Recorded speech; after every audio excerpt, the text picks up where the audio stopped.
Olá! O número de assassinatos de mulheres no Brasil gerou reação da Comissão Interamericana de Direitos Humanos. Em nota, o órgão que é vinculado à Organização dos Estados Americanos, a OEA, cita um número elevado de casos no Brasil. Somente em 2019, 126 mulheres foram mortas em razão de seu gênero.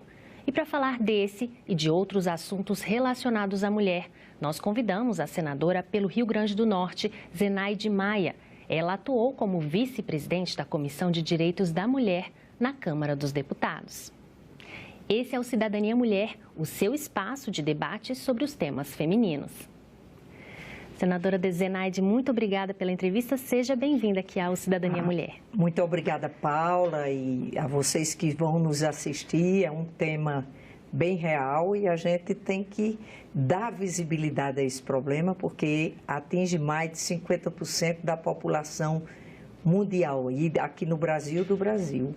Senadora, esses casos que vêm sendo registrados, inclusive destacados pela OEA, na sua avaliação, tem sido um registro maior pela violência mesmo ou é a publicidade desses casos que vem, na verdade, dando alguma preocupação? Os casos estão sendo mais notificados e mais registrados e publicizados, e isso gera realmente uma reação de que tem aumentado, mas não, na sua avaliação, isso já é consequência dos registros que estão sendo mostrados à população? Olha, a importância, essa visibilidade, a gente sabe que antes não chamava muita atenção. O que a gente chama atenção para a mulher, para a violência contra a mulher, é o respeito, que a gente sabe que começa em casa. Isso é uma luta que nós mulheres temos para já exigir respeito em casa. É tanto que a grande maioria dos assassinatos de mulheres é feito por alguém do seu ambiente familiar, que é o feminicídio. Claro que a gente, dando visibilidade, chama mais atenção, porque de repente isso era uma estatística, mas que a grande mídia não mostrava.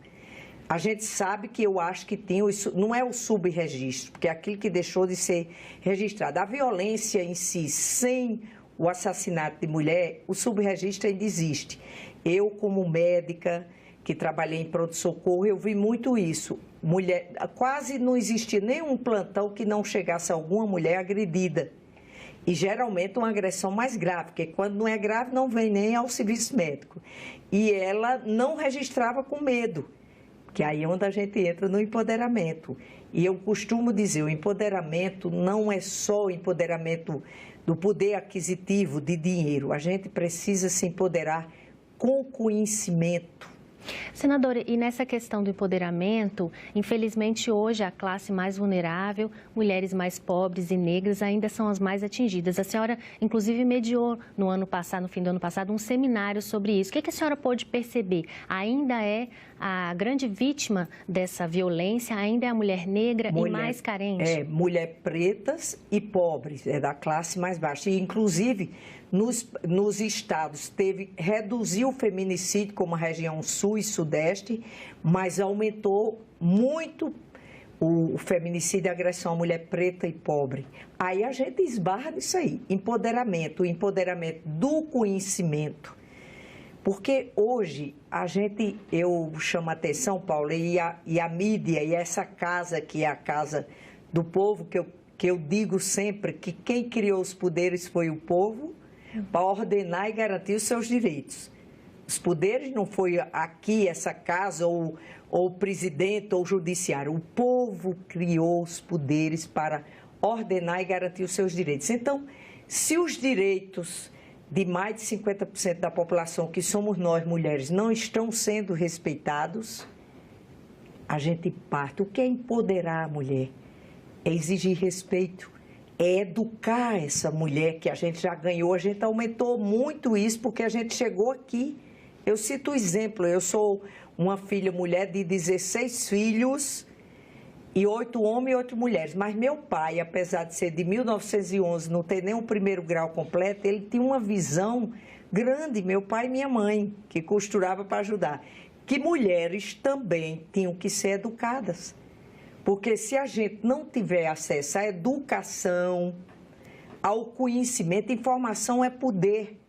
e poder, a gente não chega lá. Então, é tanto que depois que a gente está sendo oferecidas vagas na educação, quando os cargos são por concurso, a gente já avançou muito nisso.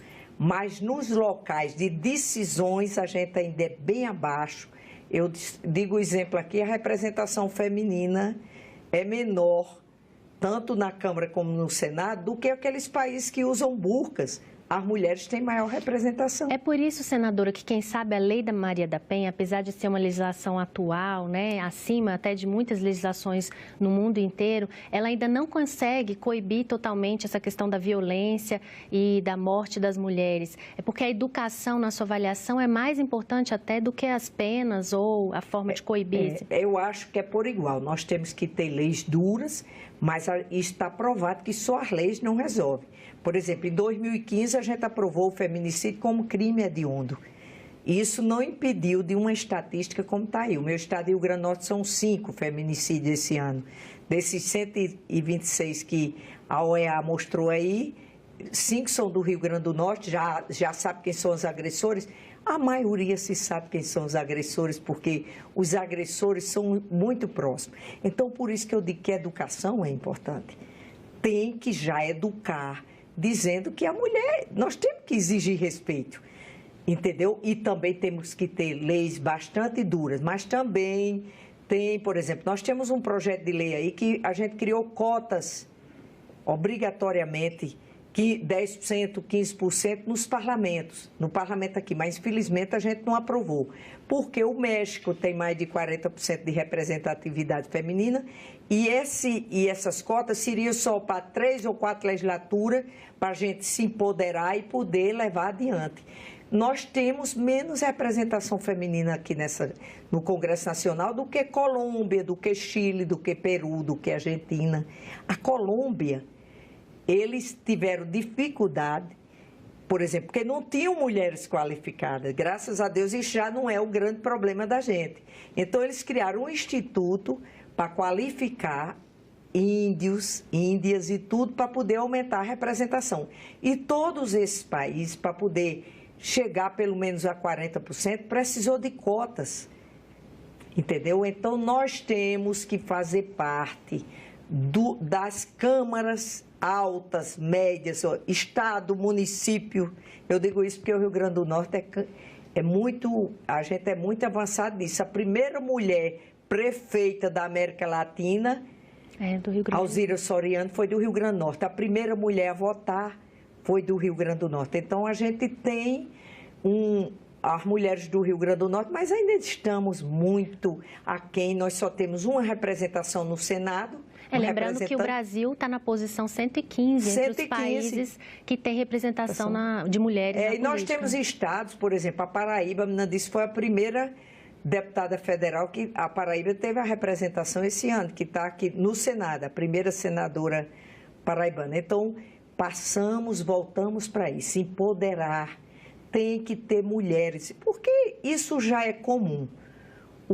Os povos do mundo inteiro reconhecem que se 50% da população é feminina e se não tem essa equidade na representação, é porque o povo brasileiro não está representado. Agora, senadora, houve um aumento de 10% da bancada feminina na Câmara. A senhora vê isso como um avanço, algum resultado aí dessa conscientização? Vamos esperar, foi bom, porque eu acho que a questão que eles botavam 30% de cotas, mas não tinham obrigação de financiar, apareciam as candidatas laranjas, usavam as mulheres para completar as cotas de 30%, como obrigatoriamente os partidos agora, eu acho que isso melhorou muito, porque a gente passou para 77%, né? Então, passamos dos 10%, mas é insignificante. Agora, nós mulheres temos todas que aproveitar essa oportunidade e nos reafirmarmos, porque a gente tem representação feminina, mas a gente já tem que ver que a gente tem um partido, que eu conversava muito sobre isso. Quando o assunto for pauta feminina, nós temos que pedir licença aos nossos partidos e dizer, isso aqui eu vou ser a favor, porque isso é pauta nossa. Quando é pauta da mulher, gente, é pauta da família, que se apregoa muito a favor da família. Como se defende família sem defender a mulher, a mãe? Não tem como defender, né? Senadora, a senhora como médica falou, durante 20 anos, falou dos casos aí nos hospitais, né? De mulheres que não têm coragem de, muitas vezes, denunciar o agressor.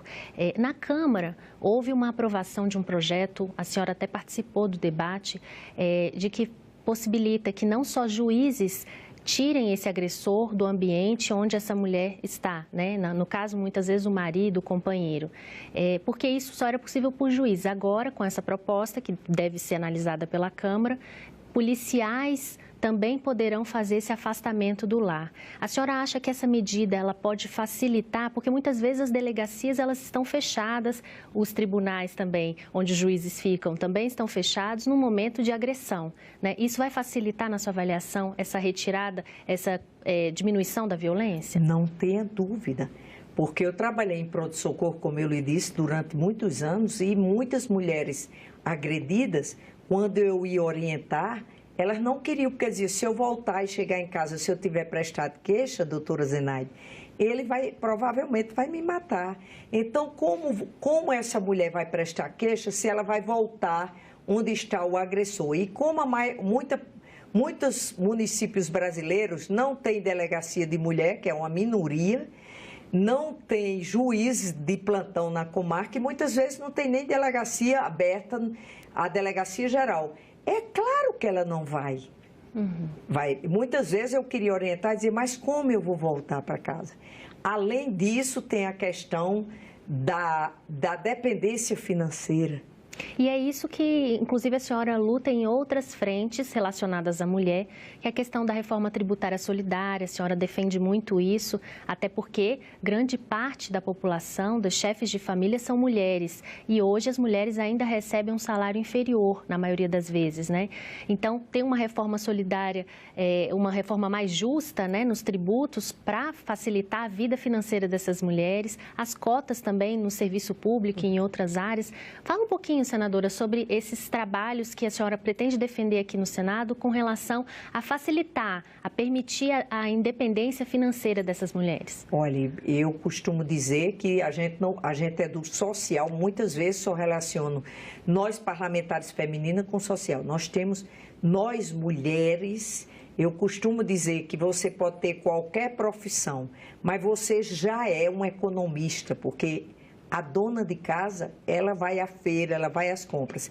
Então, conhecimento é poder. Nós temos que ter conhecimento sobre juros exorbitantes que retiram o poder de compra do trabalhador, falindo o comércio, o setor produtivo desse país. Nós temos que entender de tributação. Eu queria dizer aqui, com essa reforma tributária solidária, eu falo sobre isso, porque quando eu disse que ia fazer uma audiência pública sobre tributação, eu disse, por que na Comissão da Mulher? Claro, nós temos o direito de ter conhecimento. E só para resumir aqui, a reforma tributária solidária é da Receita, do Fisco Nacional, mostrando como é que funcionam os impostos desse país. A maior parte dos impostos é no setor de consumo, no final da cadeia. Ou seja, quando você coloca o imposto numa lata de leite ninho, eu, com o meu salário, pago o mesmo imposto daquele cidadão ou cidadã que compra a lata de leite ninho. Então, penaliza os mais pobres. Penaliza os mais pobres. No fim, quem paga mais impostos são os mais pobres, os trabalhadores, porque é deduzido. Então, o Brasil tem um erro nato em cobrar imposto de tributação. Eu estou ouvindo aí uma reforma que eu ainda não vi de tributar. Como é que funciona aqui? Não se cobra impostos sobre lucros e dividendos, quando no mundo inteiro se cobra lucro, você teve um lucro grande. Como é que funciona aqui? Em 1995, além disso, o que é que eles fizeram? Se eu for sua sócia, Paula, em uma grande empresa, se você pode fazer uma retirada anual, pode ser o valor que quiser, R$200 mil, você retira a retirada da empresa, dos acionistas, e você não paga nada, ao passo que um trabalhador, um servidor público, a partir de 1900, menos de 2000, ele já paga imposto de renda.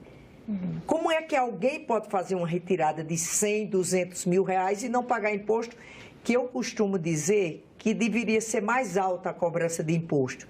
Eu acredito que quem ganha menos de R$2.000 não é renda, é sobrevivência. Mas se cobra... E uma grande faixa da população... Se começa numa faixa muito baixa de cobrança e mais...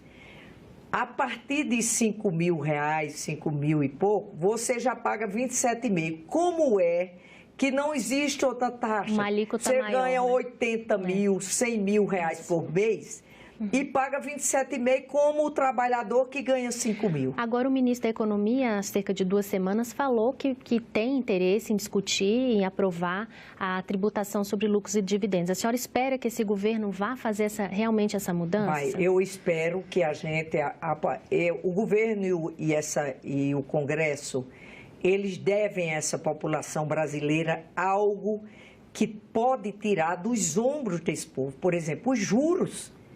As taxas de juros cobradas nesse país, isso é um absurdo. Eu citarei aqui um exemplo. Se eu comprar uma geladeira pelo cartão de crédito e eu só conseguir pagar o mínimo, eu vou pagar 4 geladeiras. Se o ladrão entrar na minha casa, rouba uma, mas o banco já levou 3.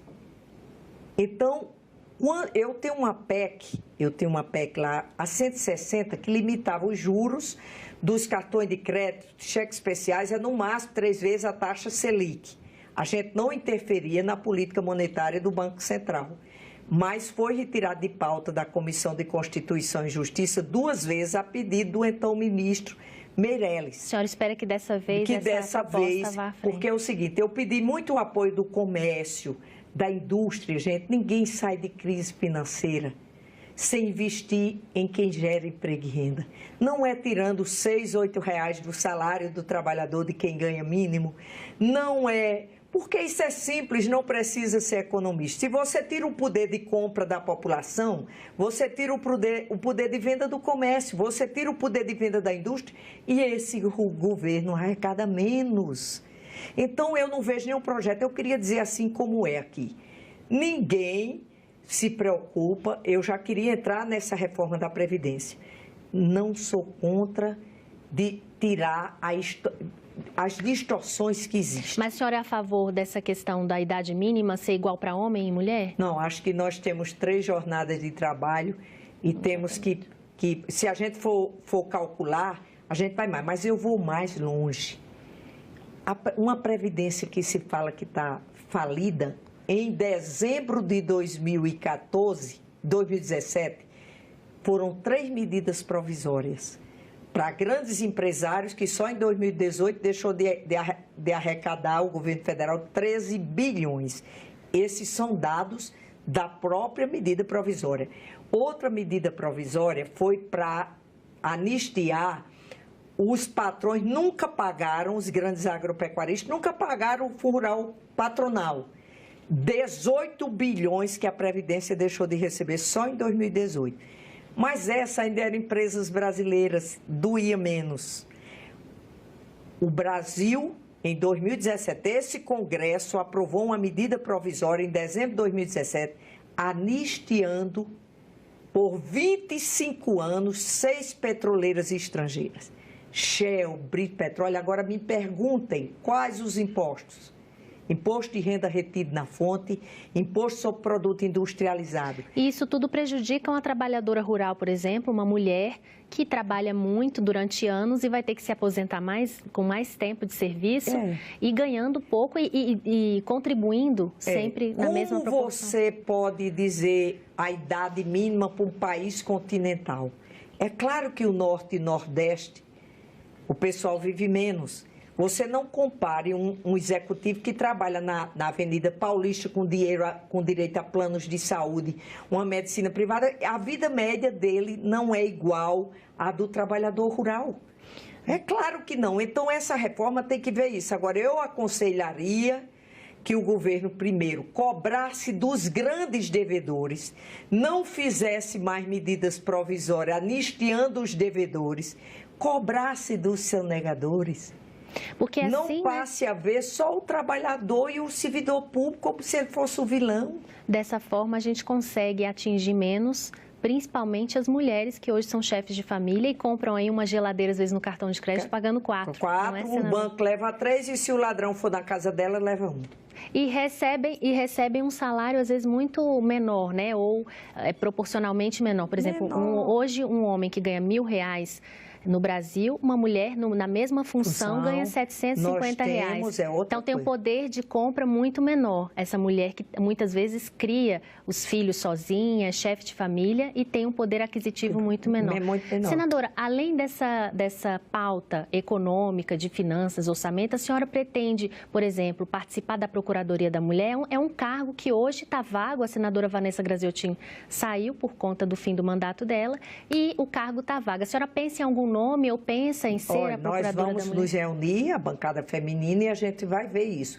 Independente de conseguir ser a procuradora ou não, eu vou estar lá na defesa da mulher. Como eu também tenho uma pauta que é em defesa das pessoas com deficiência, dos direitos das pessoas com deficiência, porque é quase 25% da população. Então, é muito grande. O Brasil, quase 25% da população apresenta algum grau de deficiência. Então, é uma população mais vulnerável e carente. Então, a gente, resumindo, educação é a prevenção da violência, educação é a prevenção da violência não só das mulheres, mas também da violência de uma maneira geral, porque isso não é inventar a roda. Os países que reduziram a violência, como a maioria dos países europeus, foi dando educação de qualidade às crianças e os jovens em tempo integral. E a gente tem que partir por aí. A defesa da mulher, o respeito tem que ser ensinado. Tem que começar de casa, assim como foi com a sua educação. Eu digo que nós, mulheres, é uma luta diária. É uma luta diária, porque nossos avós foram criados, você vê que eles protegiam mais os homens, porque o homem tinha uma importância maior no trabalho braçal, né? Braçal. Então, um pai de família que tinha 16 filhos, todo patrão agropecuarista queria ele porque ele tinha uma mão de obra maior. E nós conquistamos, eu sou muito otimista. Acho que a gente pode sim. Eu costumo dizer, a maior pergunta que me faz no meu estado, doutora Zenaide, a senhora acha que esse país tem jeito? Eu digo, tem, gente. A gente tem como sair dessa crise econômica com compromisso dos poderes, de todos os poderes e da população. Nós já tivemos muito ganhos. O que foi que a gente conseguiu? Conseguimos erradicar a varíola e a poliomielite. Conseguimos tirar 30 milhões da extrema pobreza. Conseguimos fazer com que as escolas profissionalizantes deixassem de ser privilégio para quem só morava nas capitais. Interiorizamos os institutos federais. Agora o desafio é levar isso para o campo feminino também, né? É para a pauta feminina. E chega lá, porque é educação. Conseguimos quebrar a patente dos medicamentos para a AIDS. Só assim a gente aumentou a vida média da nossa população, das pessoas que tinham essa patologia. Então é possível sim, mas precisamos corrigir. Nós não podemos ter uma 8ª economia do mundo, onde 50,06% do orçamento é para dívida e serviço, para pagar dívida e serviço de bancos. E é um orçamento que está na PEC do teto por 20 anos. Ninguém faz isso. Aí diz assim, não é calote. Não é calote, gente. Os Estados Unidos e o Japão são as maiores dívidas públicas do mundo. Mas o governo chama o setor financeiro e diz 3% ao ano. Porque eu não vou parar de investir na minha infraestrutura, investindo nos setores que geram emprego e renda, na educação e segurança do nosso povo. Nós não podemos pegar, se de cada R$10 que o brasileiro paga de imposto, mais de 5 fica para banco. E é isso, não né, podemos fazer isso. E essa casa pode mudar isso assim. Eu costumo dizer, olhar diferenciado para esse Congresso. Faz a lei, aprova a lei. Se o presidente vetar, pode derrubar o veto. Diz qual o salário do trabalhador, quantas horas vai trabalhar por semana, com que idade vai se aposentar. É muito poder, Paula, para a população não ter um olhar diferenciado para a gente. E outra coisa que é mais importante, cuidado quando a grande mídia chama atenção para algo que não tem importância e, ao mesmo tempo, está se aprovando coisa que só tira direito do trabalhador. Trabalhador não é problema, nem nunca foi, nem nunca será. Ninguém enrica sem ter gente trabalhando para ele, a não ser que acerta a Mega Sena da virada, entendeu? Mas eu costumo muito dialogar com o setor produtivo e digo, olha, parem de olhar para aquele homem do campo, aquela mulher no sol quente colhendo frutas para lhe dar uma vida nababesca, muitas vezes, e criar um patrimônio até sua 10ª geração. Não é ele que é seu inimigo. O inimigo se chama juros.